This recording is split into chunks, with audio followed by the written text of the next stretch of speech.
수술실 CCTV 설치법 처리가 국회 복지위 소위에서 또 불발됐습니다. 여야는 환자 동의를 전제로 수술실을 촬영해 법원이나 수사기관 요구가 있을 때 열람할 수 있도록 하는데 공감대를 이뤘지만 CCTV 설치 위치는 이견을 좁히지 못했습니다.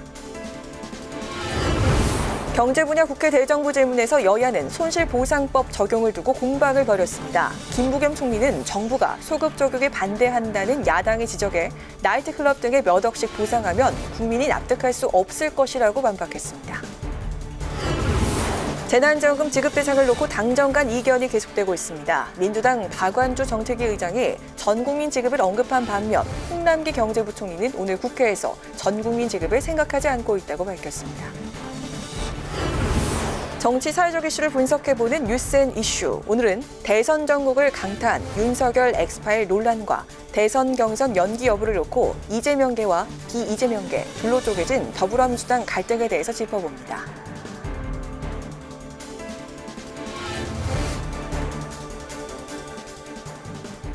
여러분 안녕하십니까? 6월 23일 의정 종합뉴스 뉴스앤 시작하겠습니다.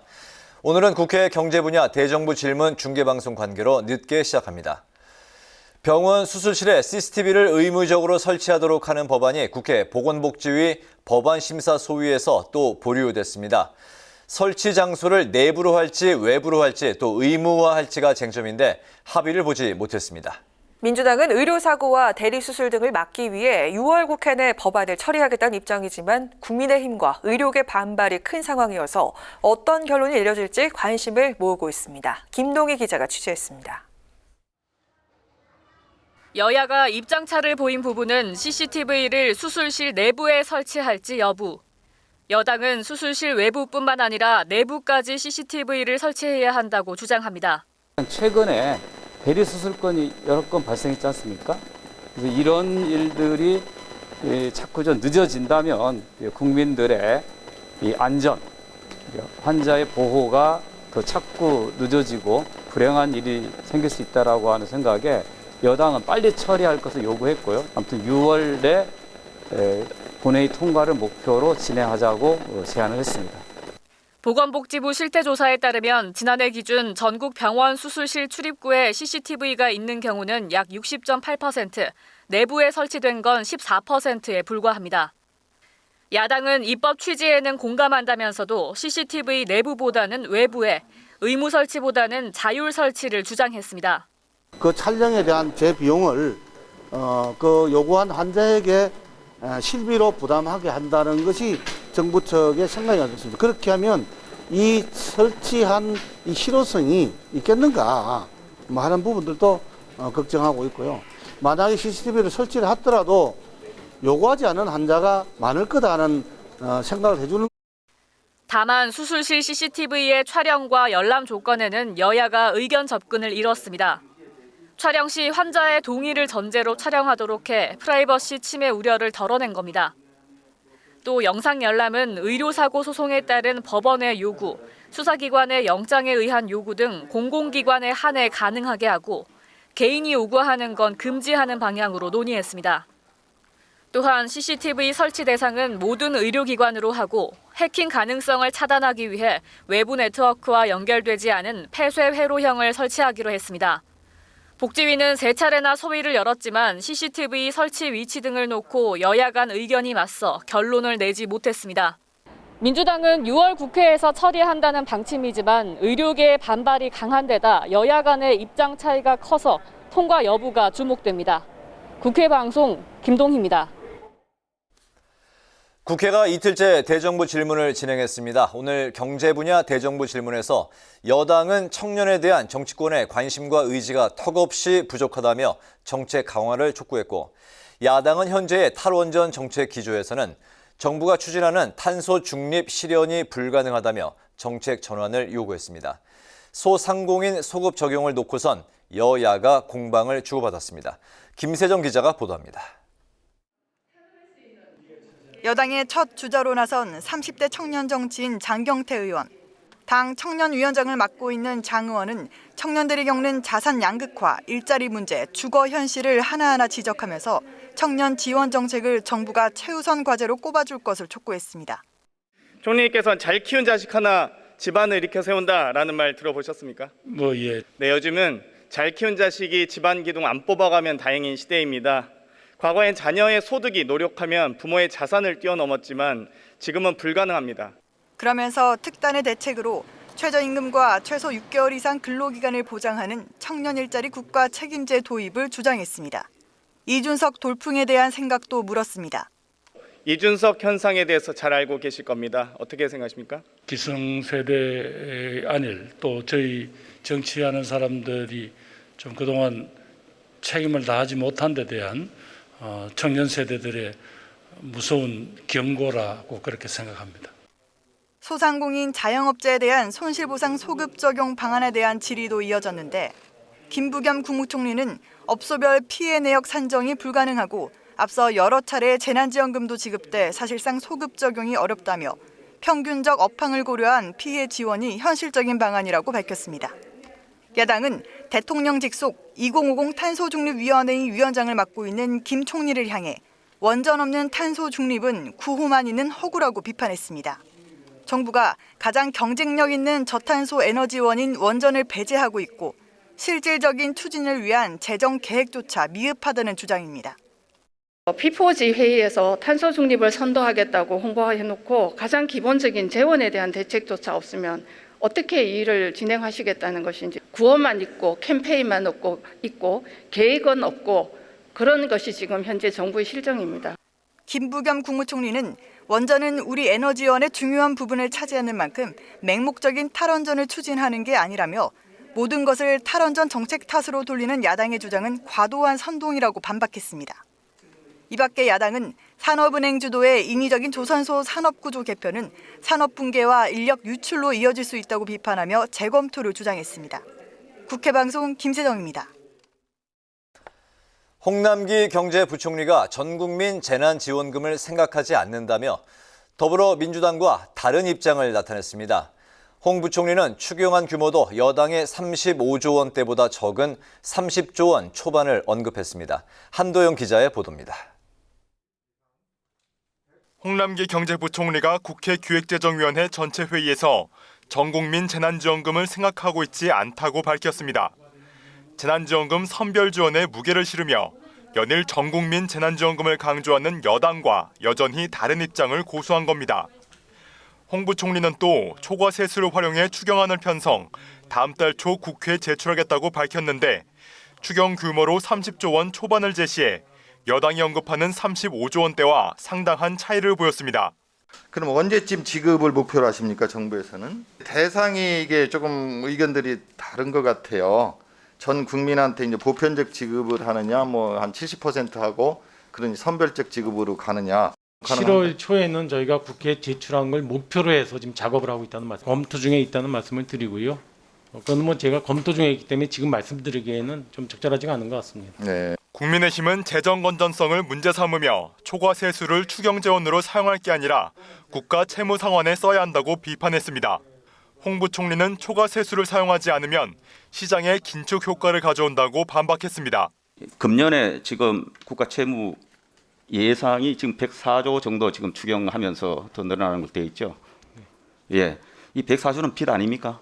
적자 살림이 갑자기 흑자 살림으로 된 것도 아닌데 이 104조의 빚을 줄일 생각은 안 하고 추가적으로 되는 세수를 그냥 내년으로 넘기는 것보다는 지금 사용하는 것이 완전한 경기 회복을 위해서 저는 바람직하다고 판단이 됩니다. 여당이 최근 당론으로 택한 상위 2% 종부세 부과에 대한 질의도 이어졌습니다.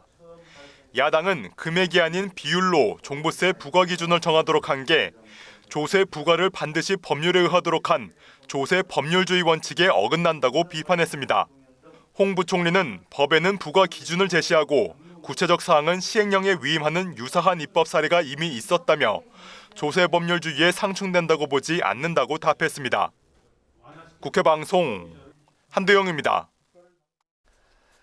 대체 공휴일 확대법이 국회 행정안전위원회를 통과했습니다.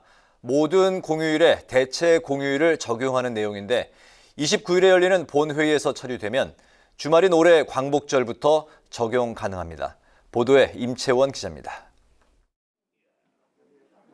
대체 공휴일을 확대하는 제정안이 국회 행안위 전체회의에서 국민의힘 의원들이 퇴장한 가운데 더불어민주당 단독으로 의결됐습니다. 법안은 설날과 추석, 어린이날에만 적용됐던 대체 공휴일을 광복절과 개천절, 한글날, 성탄절까지 확대해 적용한다는 내용입니다. 민주당은 이 법안을 다음 주 본회의에서 처리한다는 계획입니다. 다음 주에 본회의에서 통과되면 잃어버린 빨간 날을 되찾을 수 있게 됩니다. 민주당의 계획대로 법안이 처리되면 주말과 겹치는 광복절은 다음 날인 8월 16일이 대체 공휴일로 지정되고 개천절과 한글날은 10월 4일과 10월 11일이, 성탄절은 12월 27일이 각각 대체 공휴일로 지정됩니다. 쟁점이었던 5인 미만 사업장은 대체 공휴일 적용 대상에서 제외됐습니다. 5인 미만 사업장은 근로기준법상 유급휴가를 보장받지 못하기 때문인데 국민의힘은 소관 상임위인 환경노동위원회에서도 함께 논의해야 한다며 강하게 반발했습니다.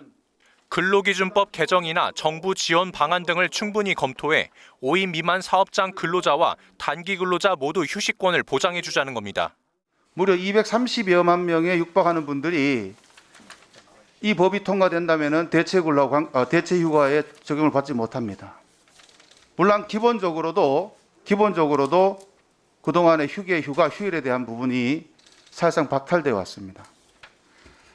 이 법을 그대로 통과시킨다고요? 행안위는 1세대 1주택자에 한해 재산세 부담을 완화하는 지방세법 개정안도 처리했습니다.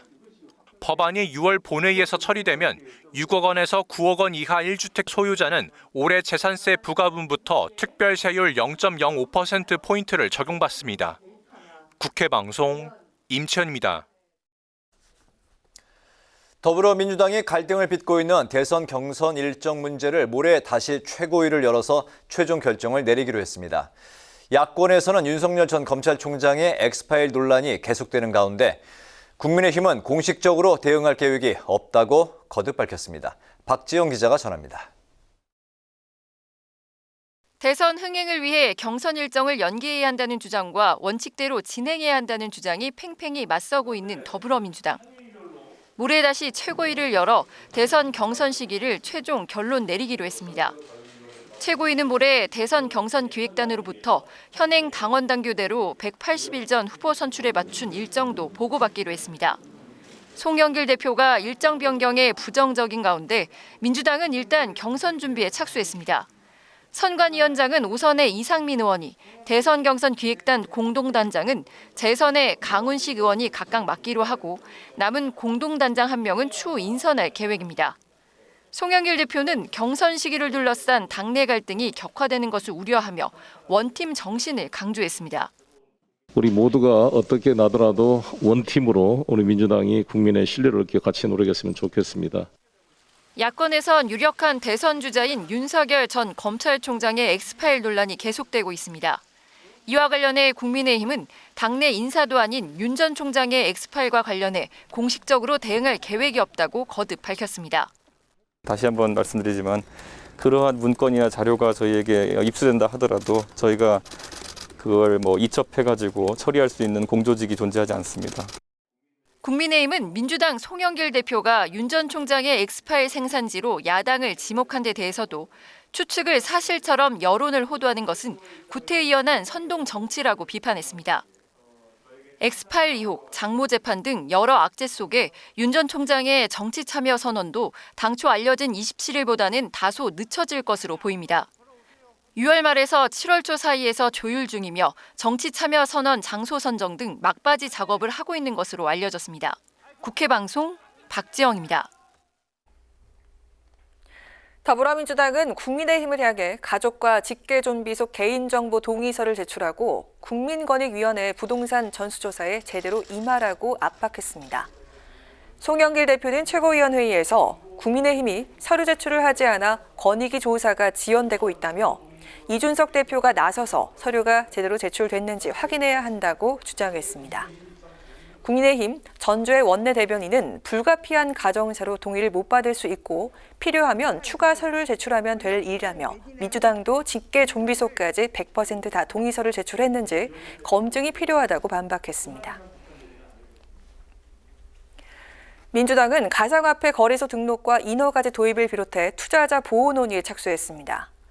오늘 민주당 가상자산 TF 첫 회의에서 유동수 단장은 거래소 등록과 인허가제 도입을 골자로 한 가상화폐법 제정안이 발의돼 있다며 정부에 검토를 요청했습니다.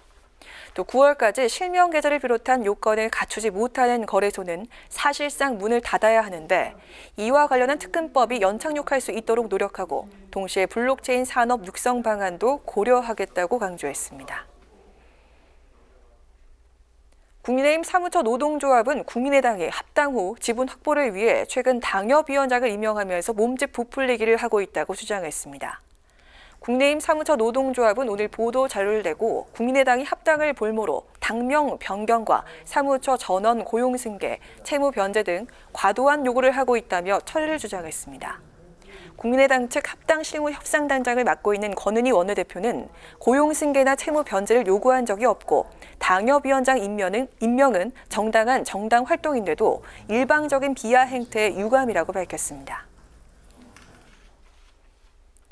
박병석 국회의장이 부엉딩 후에 베트남 국회의장과 오늘 화상회담을 갖고 양국 협력 방안을 논의했습니다. 박 의장은 8천여 개 우리 기업이 베트남에서 활동하고 있는데 입국 승인이 늦고 자가격리 기간이 너무 길다며 특별 입국제도 재개를 요청했습니다. 또 내년이면 한 베트남 수교 30주년이 된다며 현재 전략적 협력 동반자 관계를 포괄적인 전략적 협력 동반자 관계로 격상하자고 제안했고 후 의장은 동의한다며 노력하겠다고 말했습니다. 더불어민주당 이규민 의원이 공직선거법 위반으로 항소심에서 당선 무효에 해당하는 벌금 300만 원을 선고받았습니다. 항소심 재판부는 허위로 만든 선거 공보물을 상대 후보를 낙선시키기 위해 악의적으로 유포했다는 검찰의 주장을 받아들여 1심의 무죄 판결을 뒤집었습니다. 이번 선고 결과가 대법원에서 최종 확정되면 이 의원은 의원직을 잃게 됩니다.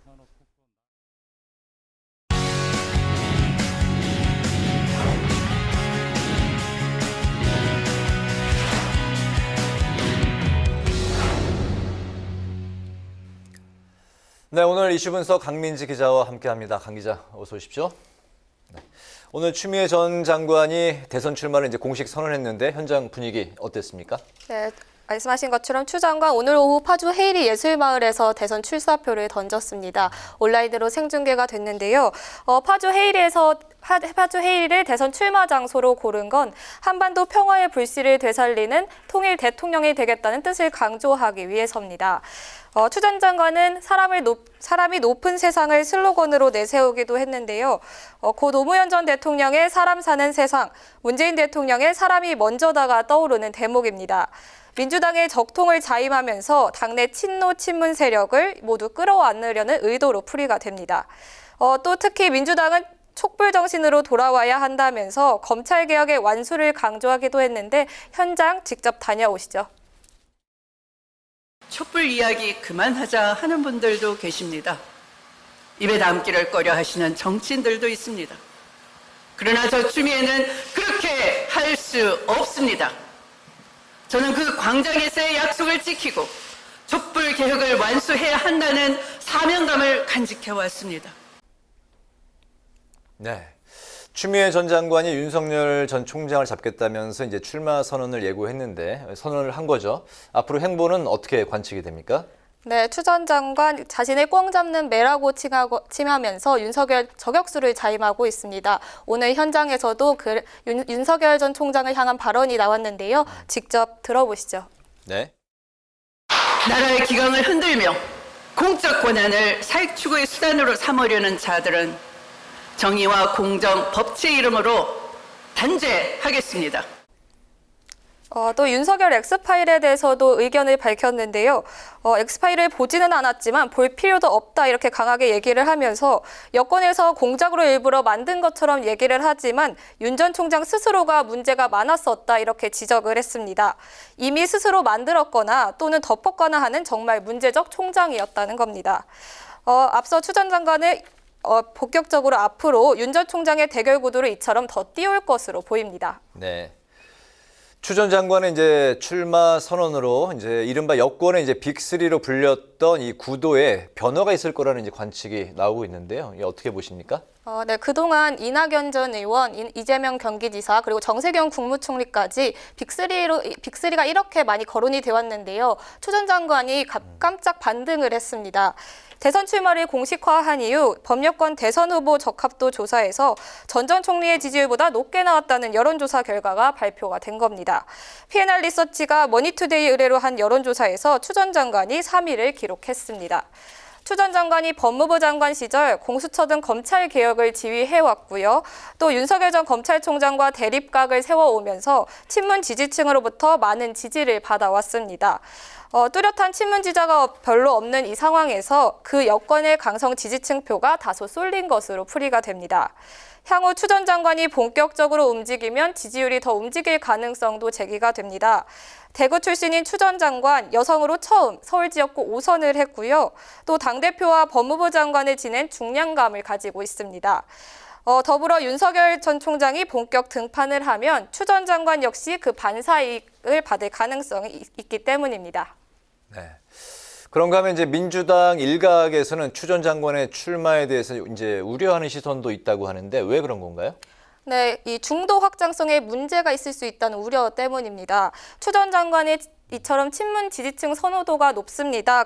이 때문에 4.7 재보선 참패 이후 중도 외연을 확장하려던 민주당으로서는 걸림돌이 될 수 있다는 판단 때문인 것으로 분석이 됩니다.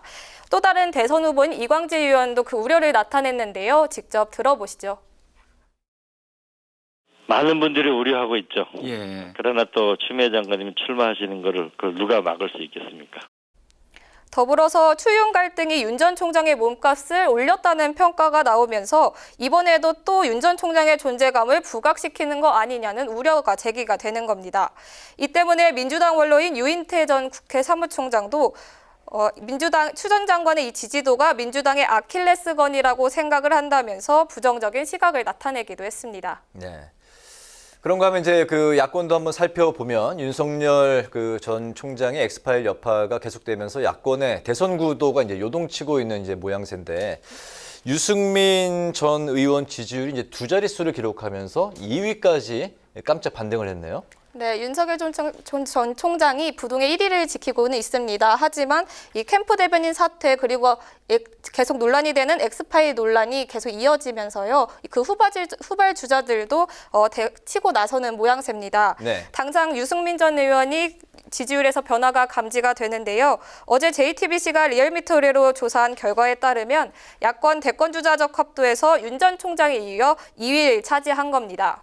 유 전 의원이 두 자릿수를 얻은 건 이번이 처음인데요. 이른바 친유승민계로 알려진 이 대표가 전당대회에서 바람을 일으킨 데 이어서 국민의힘의 지지율이 오른 점이 유 전 의원에게 상승 효과를 주고 있는 것 아니냐는 분석이 나옵니다. 순위권 중 유일한 국민의힘 소속인 유 전 의원, 예비 후보 등록일 직후 대선 비전 선포식을 열고 캠프 진영도 함께 공개하며 바람몰이에 나설 태세입니다. 다만 유 전 의원을 선호하는 응답자 성향이 진보, 중도, 보수 순위라는 점에서 당 고정 지지층의 마음을 충분히 얻지 못하고 있다는 약점도 존재하는 상황입니다. 예. 그런 가운데 이제 또 다른 야권 잠재 주자로 꼽히는 최재형 감사원장도 최근 여론조사에서 이제 상위권에 이름을 올리고 있고 다른 야권 후보들의 이제 움직임도 보이고 있는 이런 상황에서 앞으로 야권의 대권 구도 어떻게 될까요? 네, 최 원장이 이르면 이번 주, 늦어도 이번 달 안에는 사퇴를 표명할 것이라는 전망이 나옵니다. 대선 출마를 이렇게 시사를 하자마자 최 원장이 최근 여론조사에서 단숨에 순위권에 이름을 올리고 있는데요. 국민의힘 지지층에서도 윤 전 총장과 홍준표 의원에 이어 3위를 차지하기도 했습니다. 이 밖에는 다른 대권 주자들도 물밑 작업이 한창입니다. 원희룡 제주지사 여의도 정치권을 기반으로 새몰이를 본격화하고 있습니다. 어제 국회 인근에서 정책 자문그룹인 원코리아 혁신포럼 출범식을 이행을 했는데요. 여기에 이준석 대표와 같은 당 지도부 총출동했고요. 오늘도 이준석 대표 제주도를 찾아 원지사를 만났습니다. 이처럼 이준석 대표가 잇따라 당내 주자들을 만나 범보수 빅텐트 세우기에 속도를 내기 시작하면서 야권 구도 또 한 번 출렁일 수 있다는 관측이 나옵니다. 또 홍준표 의원의 복당안도 이르면 내일 최고위에서 의결될 수 있다는 가능성이 나오는데요. 만약 여기서 의결이 된다면 홍 의원 역시 곧바로 경선 레이스에 뛰어들 것이라는 가능성이 나옵니다. 이제 시작 단계지만 국민의당과의 합당 논의와 맞물리면서 안철수 대표의 영향력도 있을 것이라는 분석입니다. 네, 오늘 이슈 분석은 윤석열 저격수 추미애의 대권 도전 선언 그리고 야권의 대권 지형의 변수로 등장한 윤석열 엑스파일 논란까지 살펴봤습니다. 강민지 기자 수고했습니다.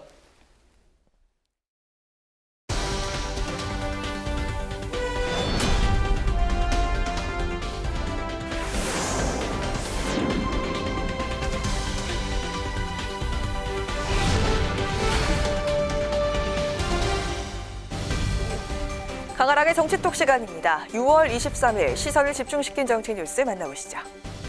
자, 오늘의 첫 번째 정치톡은 엑스파일의 배우입니다. 윤석열 전 검찰총장의 비위 의혹이 담겼다는 이른바 윤석열 엑스파일을 놓고 정치권이 들썩이는 가운데 그 진원지를 놓고 여야 공방이 거세지고 있습니다. 윤 전 총장의 파일을 차곡차곡 준비하고 있다고 밝혔던 민주당 송영길 대표.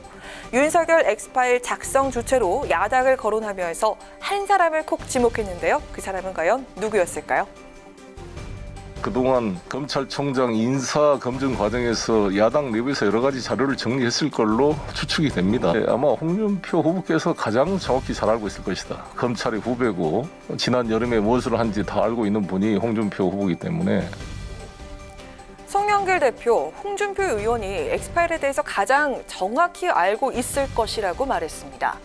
홍 의원은 이에 대해서 무슨 근거로 그렇게 말씀하셨는지 모르겠지만 나는 윤석열 엑스파일을 본 일도 없고 알지도 못한다고 일축했습니다. 이어 홍 의원, 윤 전 총장을 겨냥해서 뼈있는 조언을 던졌습니다. 정치판은 없는 것도 만들어내는 판인데 있는 의혹을 불법 사찰 운운으로 피해갈 수 있겠냐라며 정면 돌파해서 본인과 가족들의 국민적 의혹을 푸시기 바란다.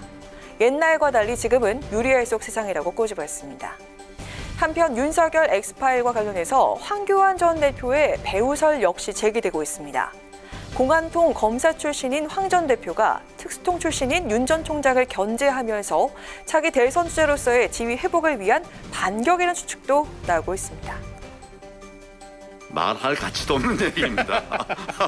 공안통이라고 그래서 뭐 특수통을 미워하지 않습니다. 서로 돕는 관계고 윤석열 총장은 사람에게 충성하지 않는다는 이야기를 하지 않았습니까? 저하고 생각이 똑같아요. 정치권 최대 이슈로 떠오른 윤석열 엑스파일, 출처를 둘러싼 갖가지 논란은 물론이고요. 새로운 후보를 옹립하기 위한 야권 내부의 투쟁설이라는 시각까지 제기되고 있습니다. 걷잡을 수 없이 증폭되고 있는 야권 유력 대선 주자의 엑스파일. 향후 대권 구도엔 어떤 영향을 미치게 될까요? 자, 이어서 오늘의 두 번째 정치톡은 141대 1입니다. 국민의힘 대변인과 상근 부대변인을 선출하기 위한 토론 배틀 오디션에 총 564명이 지원, 141대 1의 경쟁률을 기록했습니다. 최연소 참가자는 만 18세, 최연장자 참가자는 만 79세였다고 하는데요. 특히 20대와 30대의 참가율이 각각 40%와 30%를 웃도는 등 청년층 관심이 높게 나타났습니다. 국민의힘은 신청자들에 한해서 1차로 논평 명상 심사를 거쳐서 2차 압박 면접을 참가할 상위 100명을 선정했다고 하고요. 100명에서 또다시 16명을 추리는 2차 압박 면접은 이준석 당대표가 직접 심사를 진행할 예정이라고 밝혔습니다. 이후 27일에는 토론 배틀 16강전, 30일에는 8강전이 진행돼서 최종 4인의 합격자가 선발이 되고요. 오는 7월 5일에는 마지막 결승전을 열어서 최고 득점자 2명은 대변인, 나머지 2명은 상근 부대변인에 임명될 예정이라고 밝혔습니다. 이준석 대표는 지원자가 몰린 것은 2030 세대의 정치 열망이 커졌기 때문이라고 평가했습니다. 앞서 토론 배틀을 당면한 최우선 과제로 꼽은 만큼 이번 토론 배틀 진행에 심혈을 기울일 것으로 보입니다. 이준석 대표, 지난 국민의힘 당대표 경선 당시에 당직 선발의 자격시험 제도를 도입하겠다는 이색 공약을 발표한 바 있습니다. 당 대변인 공개 오디션 선발의 시작으로 이 대표가 내놓은 능력주의, 타격 공약들은 과연 현실화될 수 있을지 관심이 모아지고 있습니다. 전당대회부터 시작된 이준석 돌풍, 이제는 토론 배틀의 흥행으로 이어지고 있는데요. 구태 정치 관행을 과감히 깨나가겠다는 이준석 대표의 정치 실험은 과연 어떤 변화를 가져오게 될까요? 지금까지 강하락의 정치톡이었습니다.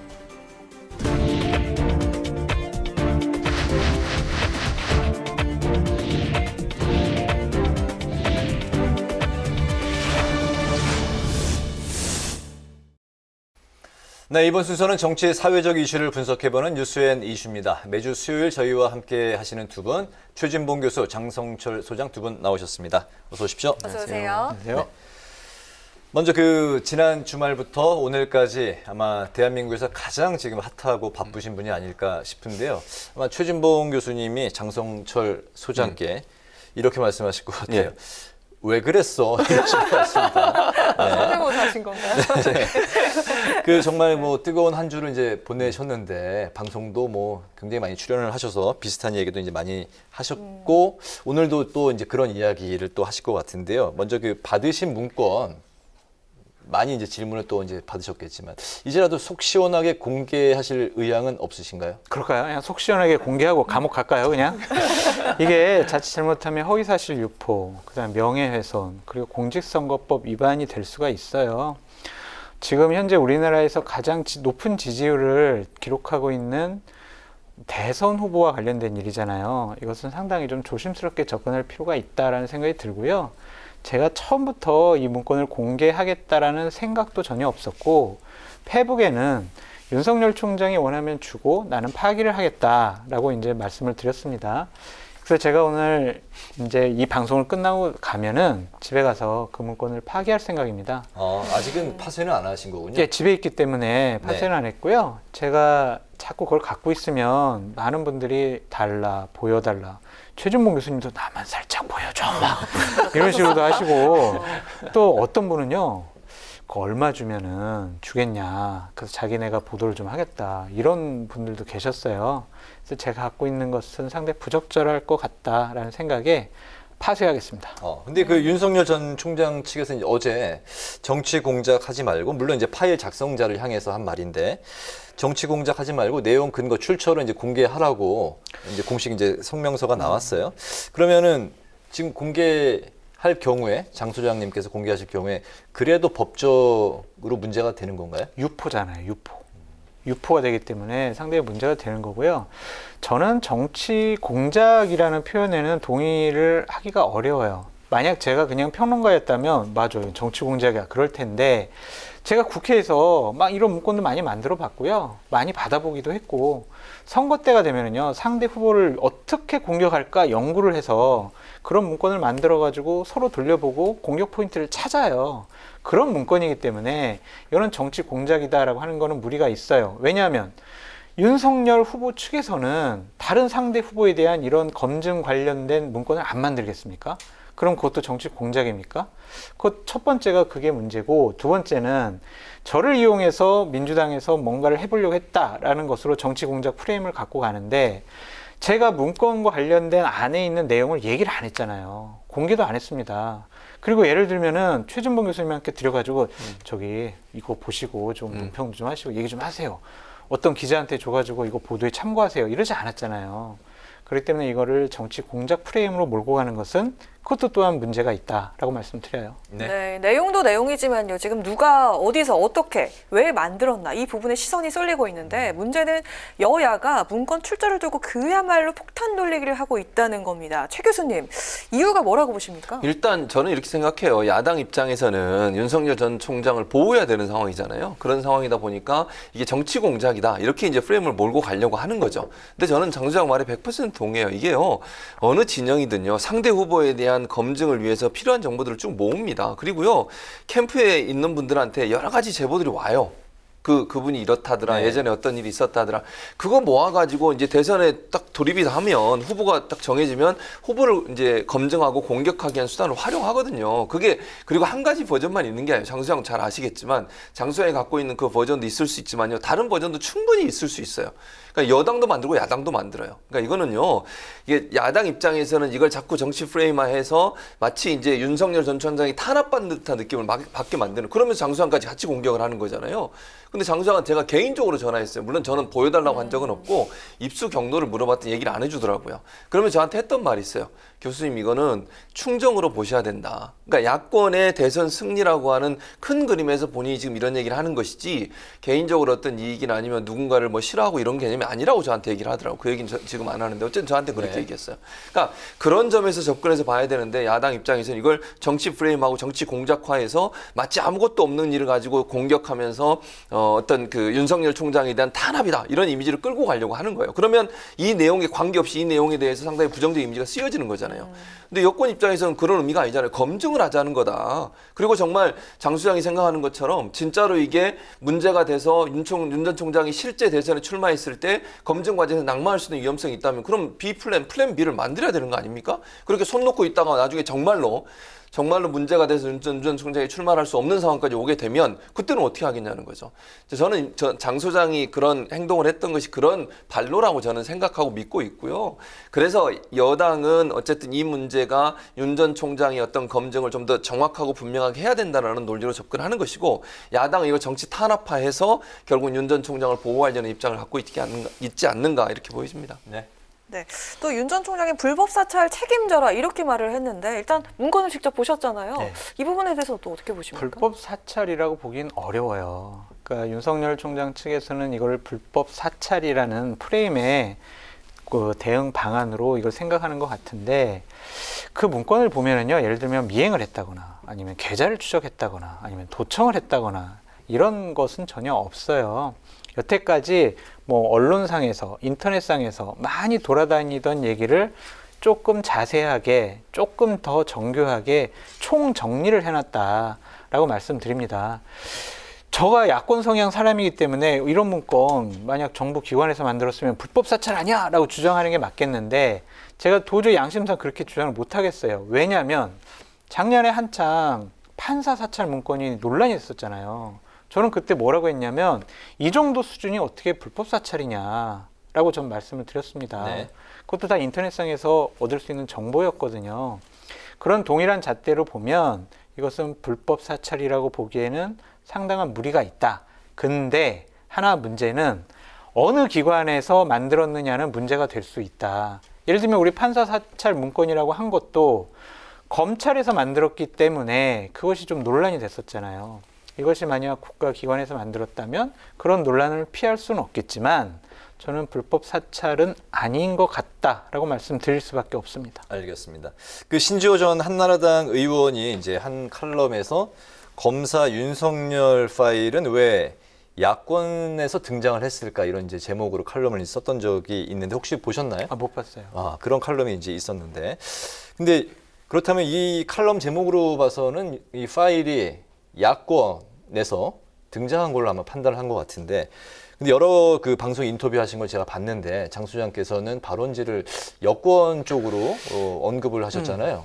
두 가지 이유예요. 하나는 전달해 준 분이 여권 인사로부터 받았다라고 증언을 해주셨고 또 하나는 이건 저의 추측이죠. 아니 이것은 결국엔 윤석열 총장을 검증하고 공격하기 위한 수단으로 만들어졌다. 그렇다면 누가 가장 공격하고 싶을까? 지금 현재 야권에 있는 사람들보다는 여권에 있는 사람들이 본선에 올라오든지 아니면 경선에 올라오든지 그때 윤석열 총장을 공격하기 위한 하나의 수단으로 만들었지 않았을까? 라는 저의 추측과 그분의 증언이 합쳐져서 저는 여권 발이다라고 말씀드린 거예요. 네. 가정을 해볼게요. 여당에서 만들어졌다면 그 이유는 더 이상 설명이 필요 없겠습니다만 이 만약 야당 쪽이 진원지라면 왜 만들었을까? 이게 좀 궁금증이 생기는데요. 야권 내부에서도 윤 전 총장을 견제하는 세력들이 좀 적지 않다는 그런 얘기일까요? 저기 먼저 저 오늘 최진봉 교수님 저 출연료는 저한테 좀 다 입금해 주시기 바랍니다. 저한테 질문이 집장도 아니까. 근데 오늘 뭐 어디에 이제 그 패널로 양측이 이제 보통 이제 출연하잖아요. 뭐 질문이 오늘 뭐 그 쏠리시던데요. 어디를 가셔도. 네. 그러니까 이거를 야당권 인사도 만들었을 가능성이 있어요. 왜냐하면 윤석열 전 총장이 국민의힘으로 입당을 해서 대선 후보 경선을 치르게 되면 윤석열 전 총장에 대해서 공격해야 될 거 아닙니까? 가족관계는 어떻게 도덕성 윤리성 그리고 정책에 대해서 공격해야 되잖아요. 그럼 당연히 이런 걸 만들 수밖에 없어요. 그래서 이것을 자꾸 아까 얘기했듯이 정치 공작이나 불법 사찰로 몰고 가는 것보다는 검증을 위한 하나의 문서를 만들었는데 그것이 여당이냐 아니면 어떤 기관이냐 이런 진원지가 문제가 되는 것이다라고 말씀드립니다.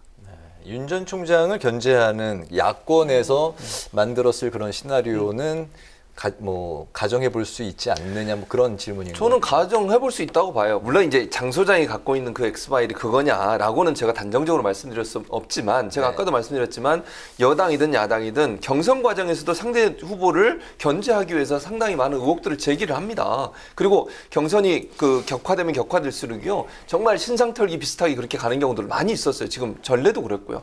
그래서 결국은 야당 측에서도 충분히 만들 수 있다고 저는 봅니다. 어찌 보면요 제가 아까 여러 가지 버전을 말씀드렸잖아요. 대선에 나오는 많은 후보들에서 버전이 여러 가지가 존재하고 있어요. 그건 여도 만들고 야도 만들고 다 만듭니다. 그리고 뭐 소위 우리가 이런 지라시라고 하는 형태처럼 누군가 또 만드는 사람도 있고요. 그러니까 그 버전 중에 장소장이 갖고 있는 게 어떤 버전인지 저는 잘 모르지만 야권도 전혀 안 만든다 이렇게 볼 수 없어요. 야권도 충분히 윤 전 총장에 대해서 그런 파일을 만들 수 있고 본인이 어떤 경선 과정에서 그게 다른 후보에게 전달돼서 도움을 줄 수 있는 역할을 할 수도 있을 것이고요. 또 윤 전 총장에 대해서 너무 기대감을 갖고 있는 것 이러다가 우리가 혹시나 야권 전체가 같이 또 영향을 받을 수 있는 부정적인 영향을 제가 말씀드리는 겁니다. 네. 그런 걸 미리 예측해서 이런 부분들을 좀 주의해야 된다라고 하는 차원에서 만들 수도 있고 그래서 저는 야권이든 여권이든 윤 전 총장에 대한 파일은 만들 수 있다고 봅니다. 네네. 어쨌든 처음에 장 소장님 의도와는 다르게 이렇게 이제 파장이 커질 줄 예측을 못 하셨다고 했잖아요. 그러니까 이 허접한 정치평론가가 자기 페이스북에다가 올린 개인적인 의견을 갖고 이렇게 문제가 확대될 거라고는 정말 생각을 못했어요. 심지어 그 적군에서 만든 수류탄을 아군에 투척했다 이런 제작, 간첩, 이적행위, 저 완전히 그냥 이런 사람이 됐어요. 그럼에도 오늘 그 방송하신 걸 제가 들었는데 다시 지난 주말 같은 상황으로 가더라도 다시 또 그런 SNS에 글을 올릴 것이다 라고 말씀을 하셨습니다. 왜 그런 건지 그리고 어떤 대목에 집중을 하신 건가요? 어떤 대목인지는 내용이니까 제가 말씀드리기가 좀 어렵고요. 그 내용들을 보면 예를 들면 이런 거예요. 장성철 나쁜 사람이야 라고 규정하는 것과 장성철 나쁜 사람이라는 것을 20가지를 구체적으로 예시를 해요. 쟤는 몇 월 며칠에 어디 가서 거짓말했고 도둑질했고 어디 가서 누구를 때렸고 이런 것들을 쭉 20개를 내놓는다고 보세요. 네. 그 문서를 보면 야, 저 사람 진짜 나쁜 사람이구나. 근데 저 사람 친하게 지내면 안 되겠구나. 그렇게 판단할 수밖에 없을 거예요. 근데 제가 페이스북에 쓴 문맥이 뭐가 있냐면 제가 사실관계를 확인할 수는 없습니다. 하지만 이런 의혹을 받는 것만으로도 저는 참 이분에 대한 지지를 하기가 어렵다라고 생각을 한 부분이 있고 또 하나는 현재 윤석열 총장의 캠프의 대응 능력, 수준 이런 것들을 봤을 땐 그러한 의혹의 검증의 칼날이 왔을 때 잘 방어할 수 있을 것이라는 확신을 못 하겠더라고요. 그래서 어렵겠구나라고 제가 단정적인 표현을 쓴 것이 좀 화근을 불러일으킨 것 같습니다. 그 의혹의 수가 많아서 양적인 것 때문에 그런가요? 아니면은 그 의혹의 강도가 세서 그런 건가요? 제가 강도도 세다고 했어요. 그러니까 처음 보는 얘기들이 많죠. 정치권의 인사와 가족과 관련된 여러 가지 의혹들 중에서 처음 보는 게 많아요. 우리가 흉흉하게 듣는 소문들이 거기엔 다 적혀져 있으니까요. 그렇기 때문에 강도가 세다라는 표현을 썼다라고 말씀드려요. 네, 이 주제 마무리하도록 하겠습니다. 최 교수님, 네. 이번 윤석열 S파일 논란 어떻게 정리가 돼야 한다고 보십니까? 저는 일단 이제 이런 파일이라고 하는 것은 결국은 아까도 말씀 윤 전 총장의 검증에 필요한 내용들이에요. 물론 이게 사실인 것도 있고 아닌 것도 있겠죠. 저는 그렇게 생각합니다. 이게 100% 사실이라고 보진 않아요. 다만 이런 검증 내용들을 윤 전 총장이 이제는 피할 수 없다는 걸 얘기하고 싶어요. 장성철 총장이 갖고 있는 파일의 버전 말고 다른 파일의 버전도 많을 거라고 저는 생각해요. 그리고 하나만 있겠습니까? 저는 하나가 있을 거라고 보지 않습니다. 이제 본인이 대선 출마를 선언하고 그렇게 되면 그 검증대에 서게 될 겁니다. 그리고 이 모든 일은 본인이 원하지 않더라도 본인한테 오게 될 거예요. 지금 장 소장을 공격한다고 그게 안 오겠습니까? 저는 아니라고 생각해요. 더 큰 시련이 올 거라고 저는 생각해요. 이게 어찌 보면 장 소장 그냥 있다는 것만 얘기한 거잖아요. 내용도 얘기 안 하고. 근데 실제 본인이 대선 출마해서 검증대에 오르면요. 적나라하게 그 모든 게 다 밝혀지는 겁니다. 질문하고 질의하고 의혹 제기하고 이러지 않겠습니까? 근데 이 정도 가지고 계속 이렇게 이렇게 너무 민감하게 반응하는 것은 저는 바람직하지 않다고 개인적으로 생각하고, 또 하나 제가 꼭 국민의힘한테 얘기해주고 싶어요. 물론 장 소장한테 왜 이거 안 줬냐 그렇게 얘기하잖아요. 그래 장 소장이 주겠다 그랬어요. 그랬더니 안 받겠대요 이제는. 네. 그 무슨 이치인지 제가 잘 개인적으로 이해가 안 돼요. 아니 왜 이걸 우리한테 먼저 안 주고 이걸 왜 페이스북에 올리고 언론에 가서 얘기하고 이렇다고 얘기하지만요. 장 소장이 전화했는데 안 받았잖아요. 이준석 대표도. 그리고 김재원 최고위원은 그거 자기 안 받겠다고 얘기하고. 아니 그럼 폭탄 논리기입니까? 뭡니까? 본인들이 정말 원한다면 받아서 분석해서 자기들이 대응할 수 있는 논리를 만들면 되는 거잖아요. 본인들은 안 받겠다고 하면서 장 소장이 마치 불법 행위를 하는 것처럼 계속 몰아붙이는 것은 저는 공당의 최고위원으로서의 모습은 아니라고 생각해요. 정말 윤석열 전 총장을 보호하고 싶다고 하면 책임 있고 받아서 그러면 본인들이 대응을 하든지, 근데 마치 그거를 폭탄 돌리기 하듯이 하는 것은 저는 좀 바람직하지는 않은 태도가 아닌가 이렇게 생각합니다. 근데 제가 되게 당황스러운데요. 최재봉 교수님이 저희 입장을 해명해 주시고 분명히 주셔가지고 출연료를 드려야 되겠죠. 다시 주세요 저한테. 네, 어떻게 보십니까? 하여튼 저는 이 사항이 좀 건전한 대선 후보 검증에 그러한 계기가 됐으면 좋겠다는 생각이 들어요. 출처 중요하지 않습니다. 뭐 진원지 뭐가 중요하겠어요. 대한민국을 이끌어갈 다음번 대통령을 검증을 하는 데 있어서 이 사항들이 제대로 된 검증의 하나의 요건으로 생각을 했으면 좋겠다라는 생각이 듭니다. 알겠습니다. 오늘 그 다음 주제로 넘어가 보도록 하겠습니다. DJ 키즈에서 정권 교체를 이끈 당대표, 이어서 문재인 정부의 법무부 장관까지 화려한 타이틀의 소유자인데요. 추미애 전 법무부 장관, 이번엔 대권의 꿈을 품고 전격 대선 출사표를 던졌습니다. 사람이 돈보다 높은 세상, 사람이 땅보다 높은 세상, 사람이 권력과 이념보다 높은 세상을 향해 여러분과 함께 손잡고 추미애의 깃발을 들고자 합니다. 나라의 기강을 흔들며 공적 권한을 사익추구의 수단으로 삼으려는 자들은 정의와 공정, 법치의 이름으로 단죄하겠습니다. 촛불 다시 시작! 추미애와 함께 외쳐주시기 바랍니다. 네, 추 전 장관의 대선 출마 선언 어떻게 들으셨습니까? 먼저 장 소장님. 추미애 장관이 공정하냐 정의롭냐라는 본인의 얘기에 대해서 상당히 저는 의구심을 갖고 있고요. 어쨌든 추미애 전 장관도 정치활동 오래 하시면서 중요한 분이잖아요.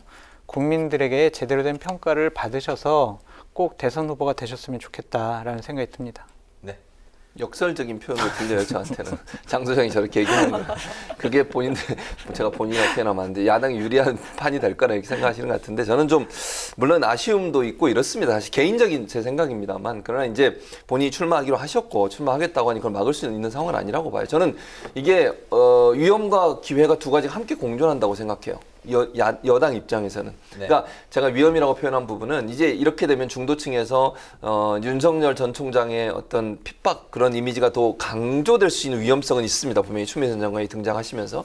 반대로 얘기하면 또 윤석열 전 총장의 검찰총장을 일하는 과정에 본인이 알고 있던 법무부 장관으로서 그런 관계들을 계속 공격하면서 윤 전 총장의 실체가 드러날 수 있는 기회도 될 수 있다. 이거 두 가지가 함께 있다고 저는 봐요. 그래서 이게 어떻게 작용할지는 제가 지금 당장은 판단할 수 없습니다만, 또 반대로 기회도 될 수 있는 부분도 있기 때문에 추미애 전 장관이 정말 당을 위해서 또 그 민주당의 대선 후보가 성공될 수 있도록 하는 그런 쪽으로 역할을 많이 하셨으면 좋겠다는 개인적인 기대감이 있습니다. 네, 최근에 여론조사가 이제 소폭 오르긴 했는데요.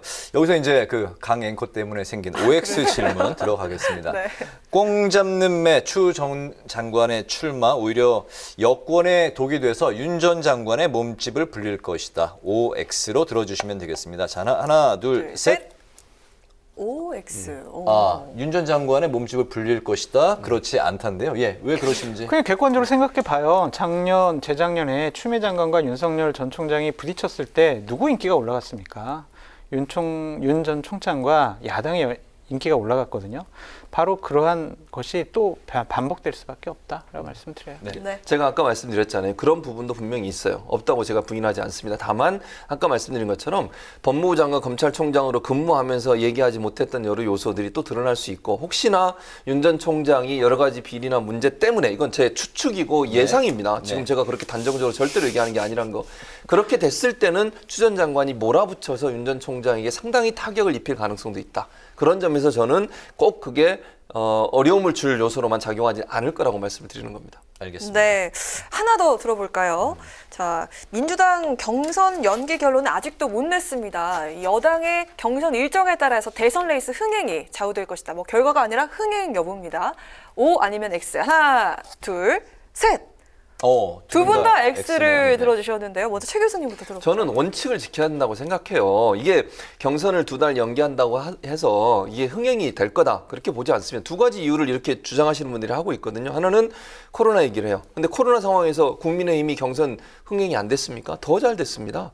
두 번째, 원칙을 지키지 않는 모습 때문에 어찌 보면 더 실망이 커질 거라고 저는 생각해요. 네. 지금까지 2번이나 문제가 발생했죠. 또 문제라고 표현하기는 제가 그렇고요.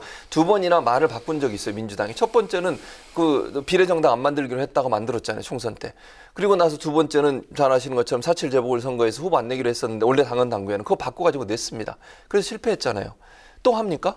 저는 이렇게 하는 것은 흥행이 아니라요. 국민으로부터 질타를 받을 거라고 생각해요. 원칙을 지키는 모습을 계속 안 하다가 문제가 됐으니 이제는 원칙을 지키는 모습을 보여줬으면 좋겠어요. 그것이요. 흥행에 도움이 될 거라고 저는 생각합니다. 네. 그러니까 약속을 지키지 않은 정당은 신뢰할 수 없다라는 프레임에 민주당의 인기는 떨어질 거예요. 결국에는 민주당이 내세우는 여러 가지 정책과 공약, 약속 이런 것은 국민들한테 버림받을 것이다. 그렇기 때문에 흥행에 결코 도움이 안 된다라고 말씀드립니다. 네, 오늘 25일 최고위에서 결정을 한다고 하니까 지켜보도록 하겠습니다.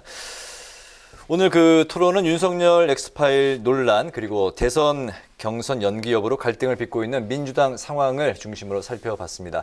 지금까지 최진봉 성공회대 교수, 장성철 공감과 논쟁 정책센터 소장과 함께했습니다. 오늘 안 나오실 수도 있겠다 생각을 했는데 왜냐하면 이준석 당대표로 선출이 되고 저희 방송에 출연을 안 했거든요. 워낙에 바쁘셔서 오늘 나와주셔서 감사합니다. 다음 주에도 부탁드리겠습니다. 불러주셔서 감사합니다. 네, 오늘 두 분 말씀 감사합니다. 고맙습니다. 네, 감사합니다.